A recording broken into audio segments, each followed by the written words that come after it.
Carta de Santiago, capítulo 1, versículos 2. Dice de la siguiente manera: hermanos míos, tened por sumo gozo. ¿Cuántos están gozosos? Pero mire lo que dice: gozo cuando os halléis en diversas pruebas, sabiendo que la prueba de vuestra fe produce paciencia, mas tenga la paciencia su obra completa, para que seáis perfectos. En otra versión dice maduros, no más duros, sino maduros, y cabales, sin que os falte cosa alguna. Vamos a otro pasaje que está en primera carta de Pedro, capítulo 1, versículos 6 al 7. En lo cual vosotros os alegráis. ¿Cuántos están contentos, alegres? Aunque ahora por un poco de tiempo, si es necesario, tengáis que ser afligidos en diversas pruebas, para que sometida a prueba vuestra fe, mucho más preciosa que el oro, el cual, aunque perecedero, se prueba con fuego, sea hallada nuestra fe en alabanza, gloria y honra, cuando sea manifestado Jesucristo. Segunda carta de Corintios, capítulo 4, versículos 7 al 10. Dice: pero tenemos este tesoro. Hay un tesoro en tu vida. Ese es el tesoro de la gloria de Dios. Pero está en vasos de barro. ¿Y quiénes son las vasijas de barro? Nosotros somos esas vasijas de barro. Y el Señor ha puesto su gloria en nosotros, para que la excelencia del poder sea de Dios y no de nosotros. Que estamos atribulados en todo, pero no, en apuros, pero no, perseguidos, pero no, derribados, pero no, llevando en el cuerpo siempre por todas partes la muerte de Jesús, para que también la vida, la gloria, la resurrección de Jesús también se manifieste en nuestros cuerpos. Que el Señor bendiga su palabra en esta mañana. Y en esta mañana quiero responder una pregunta que tú y yo nos hacemos constantemente. Esa pregunta tiene que ver con lo siguiente: si Dios es bueno, ¿cuántos creen que Dios es bueno? Dios es bueno. Si Dios es bueno, ¿por qué permite el sufrimiento en la vida de sus hijos? Todos nos hemos hecho esta pregunta en algún momento, por más santo y más cercano al cielo que se encuentre. Todos. Porque el sufrimiento nos genera preguntas, produce miedos. Entonces, para responder esta pregunta, lo primero que yo reflexioné es preguntarnos si este sufrimiento y este dolor que golpea mi alma, que golpea mi vida, viene de Dios o no viene de Dios. Y estaba meditando, y dentro de la reflexión que yo estuve haciendo, encontré que en la vida por lo menos hay 4 tipos de sufrimiento. Hay un sufrimiento que no podemos controlar, pero está en la vida. Por ejemplo, las enfermedades. Alguien dice: venga enfermedad, venga mi vida. No, las enfermedades, ¿qué pasa? Llegan a la vida nuestra, vienen de afuera. Es algo que no podemos controlar y que de un momento a otro, por más que quisiéramos estar bien, de pronto hay algo que nos afecta, un dolor, una bacteria, un diagnóstico médico que nos tormenta. y que parece inevitable. Sufrimientos que se producen cuando hay un accidente. Si es un accidente automovilístico, por más cuidadoso que uno sea, hay personas que son imprudentes y provocan un accidente. ¿Quién puede controlar eso? ¿Y en cuántos accidentes fallecen personas queridas? Es triste cuando en temporada de fiestas salen las noticias. Una familia que iba de vacaciones sufrió un accidente, fallecieron todos menos el conductor. Eso es muy doloroso. ¿Y quién puede controlar eso? Otras veces, de pronto, estamos empleados, hacemos las cosas bien, con excelencia para el Señor, somos buenos empleados, y de repente el jefe de la empresa dice, hay que hacer un recorte presupuestal. Y de un momento a otro, ¿qué sucede? Somos despedidos. Y uno se pregunta, ¿pero por qué? ¿Dónde está Dios? O a veces cuando hacemos las cosas como Dios manda, vienen personas y cometen injusticia contra nosotros. Nos critican, calumnian, denigran y hasta nos persiguen, nos hacen bullying.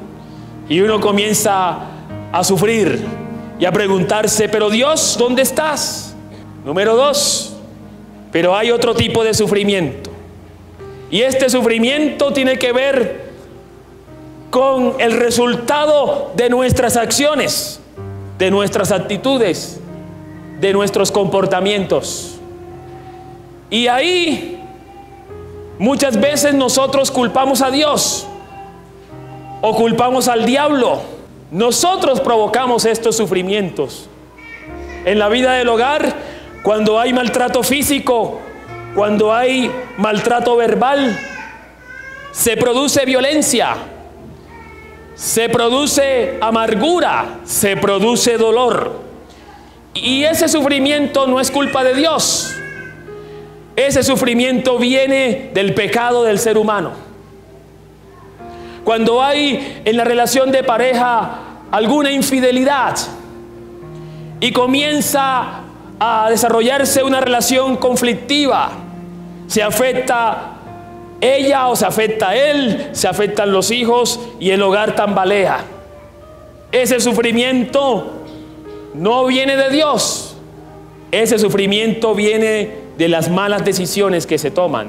Hay sufrimiento que viene cuando hay crisis económicas en el hogar, en la casa, y comienza uno a preguntarse, Señor, pero tú eres mi proveedor.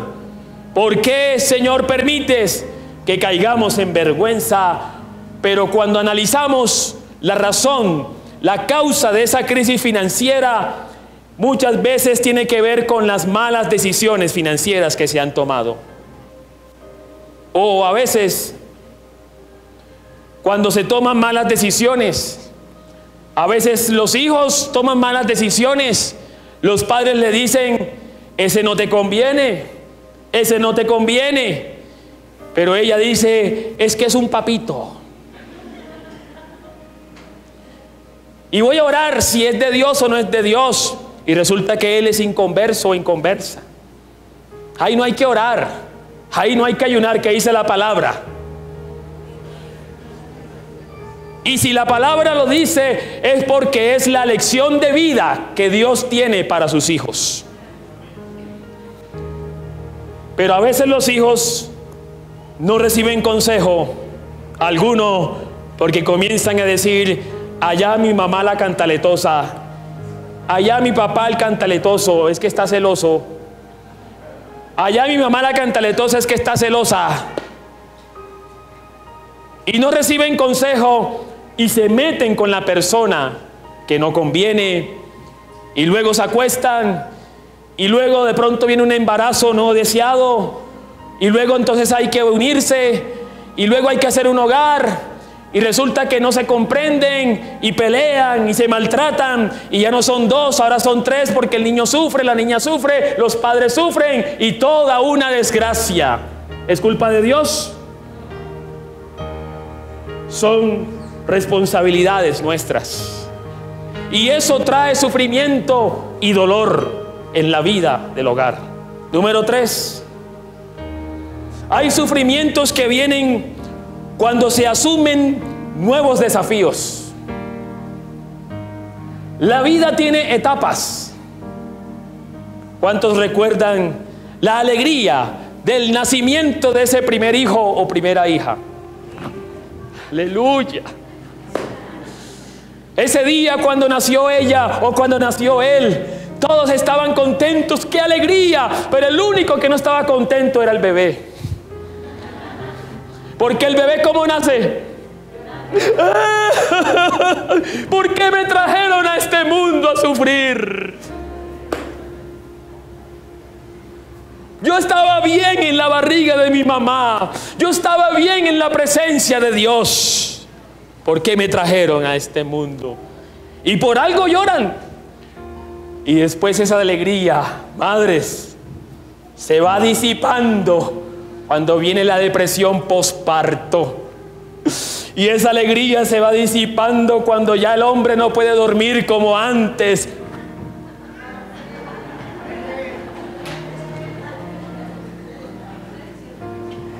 Es que los hijos son tan lindos, pero qué difícil, pastor. Sufrimientos que vienen cuando alguien dice, yo quiero estudiar. Listo, comienza a estudiar. Y se da cuenta que hay cosas que ameritan un sacrificio, que exigen dedicación, que exigen inversión de tiempo y disciplina, y que de pronto ya no puedo actuar de la misma manera, que tengo que ponerme juicioso, juiciosa para poder conquistar la meta que me he propuesto. Y eso amerita sacrificio, esfuerzo, y eso trae dolor en la vida, sufrimiento. Así es el costo de la vida cuando se asumen nuevos desafíos. Hay un costo, hay un precio que duele y que nos hace sufrir, pero eso es propio de la vida. Sufrimientos que vienen cuando alguien dice, es que voy a emprender un proyecto, voy a emprender un negocio, y de pronto las cosas no salen como parecen. Comienza a ir en pérdidas en el arranque de ese negocio, y ese es el momento cuando se requiere decidir: o asumo el precio, o asumo el costo, o suelto los guantes.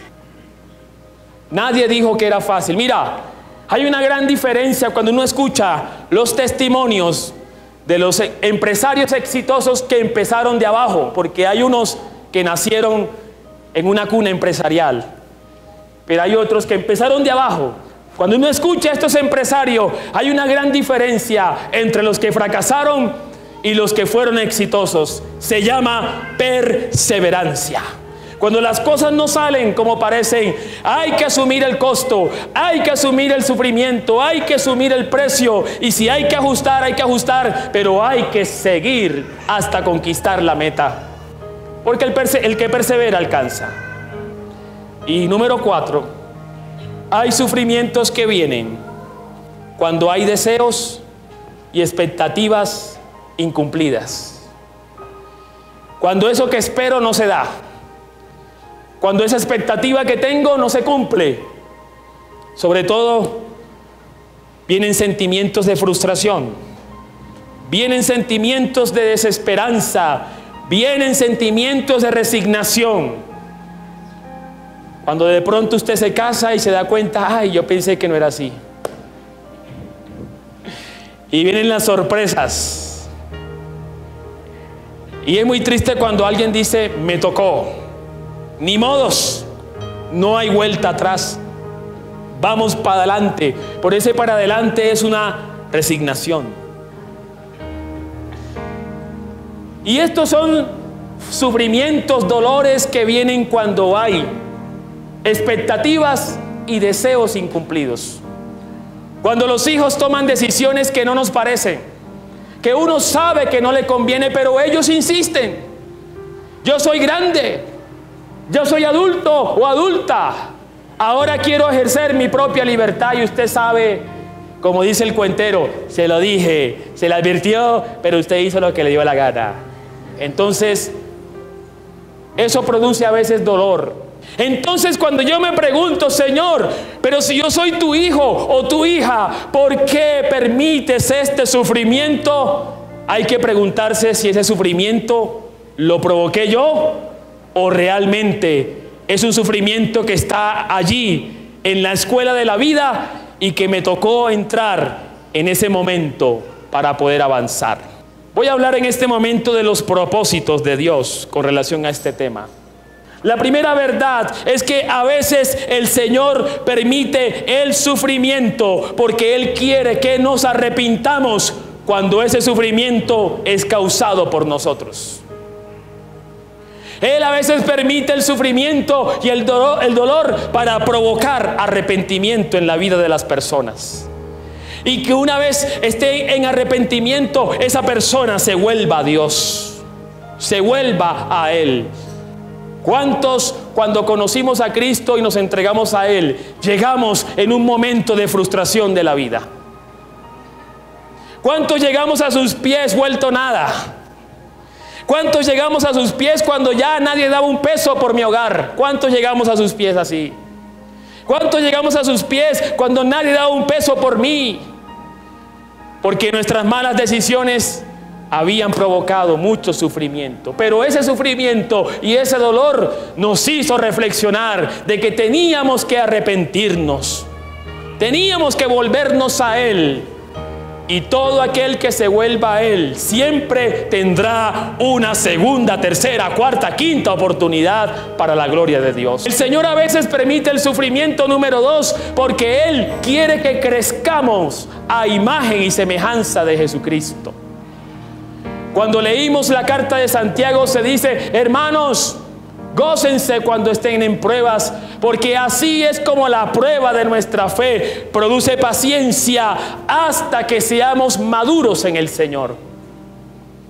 A veces uno se admira de personas que son maduras en el Señor. Pregúntele cuántos sufrimientos asumió en su vida, cuánto dolor hubo y cuánto aprendió de ese dolor para la gloria de Dios. La gente celebra las bondades de una persona.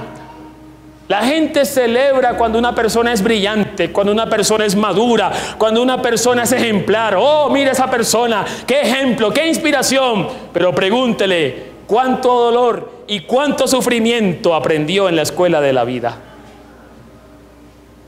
Porque así es quien camina en pos de Cristo. Así como el oro es probado con fuego para ser refinado, para sacar lo mejor, el Señor a veces nos permite entrar en un momento de dolor y de sufrimiento porque Él quiere sacar lo mejor de nosotros. Y en tercer lugar, el Señor permite el sufrimiento porque Él quiere usarnos para restaurar a otros. ¿Cuántas personas dijeron: mi hogar no tiene sentido, mi hogar se desbarata? Pero el Señor les restauró y ahora los usa para restaurar a otros hogares. Por último, pastor, y entonces, si ese sufrimiento tiene ese propósito que usted dice, y que yo lo digo inspirado en la palabra, porque la palabra así lo sugiere, ¿cómo debemos enfrentarlo? ¿Cómo debemos asumir entonces ese sufrimiento o ese dolor? ¿Qué produce el dolor y el sufrimiento en la vida de las personas? Amargura, tristeza, desesperanza, desolación, resignación. Pero el Señor tiene otro propósito. ¿Sabe qué nos dice la palabra? Lo leímos. ¿Qué leímos? Aleluya. A veces cuando uno está pasando por un momento de dolor y de sufrimiento, comienza a decir: ah, pero esta vida, es que yo soy de malas. Es que mira, yo soy el único que tiene una nube gris encima. Mira cómo me sigue la nube gris. Pobrecito yo, a mí es el único que me sucede. Es que yo soy de mala. ¿Sabes qué? Esas son mentiras del diablo.